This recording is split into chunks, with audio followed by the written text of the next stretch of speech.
Қайырлы күн достар, бүгін біз ego портал арқылы есепке тұруды үйренеміз. Ол үшін бірінші бетте азаматтық миграция және иммиграция бөлімін таңдаймыз. Халықты тіркеу және тіркеу есебінен алып тастау бөлімін таңдаймыз.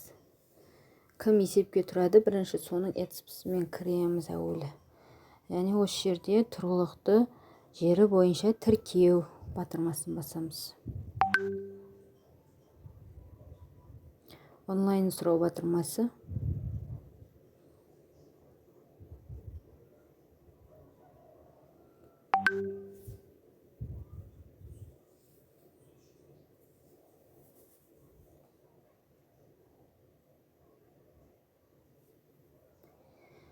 Осы жерде келу мақсатын таңдаймыз.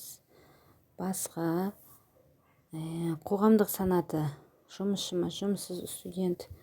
Менің таңдауымда бұл жалдамалы ақы төленетін, яғни жұмысшы кісі, білімі жоғары, білімі бойынша мамандығы педагогикалық.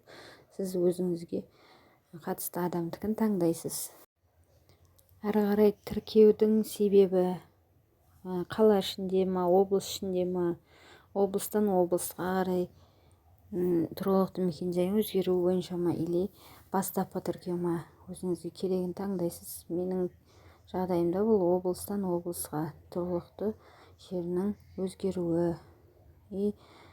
Меншік иесі, сіз тұрып жатқан кісі меншік иесіз болсаңыз біріншісін таңдайсыз. Меншік емес болса меншік иесі емеспін деген таңдаймыз. Және осы жерде меншік иесінің үй номерін дұрыс қылып таңдауымыз керек. Дұрыс таңдалса аты жөні шығады. Ары қарай сол тұратын кісінің тұратын мекен жайының адресін іздеп табамыз. Толық дұрыс болу керек. Және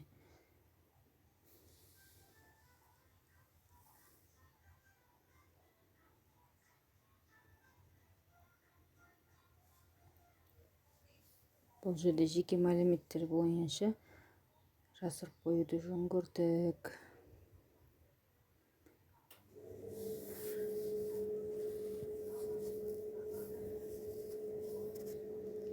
Өзіңіздің облыс, аудан, ауыл болса ауыл, мекен жай, үйіне дейінгі барлық адресін таңдап сақтау батырмасын басамыз.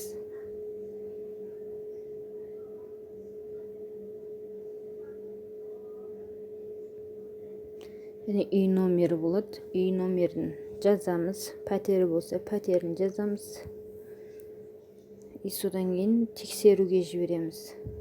Сол жеке меншік бар ма? Жылжымайтын мүлік бар деп шықты. Жылжымайтын мүлік табылды деп. Енді ары қарай жалғастыруды басамыз.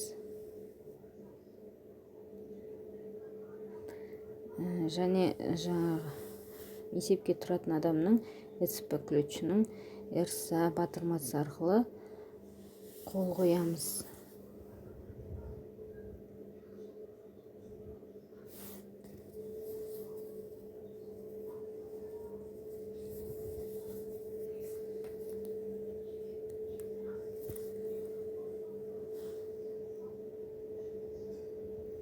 Бұл онлайн пропискаға тұру.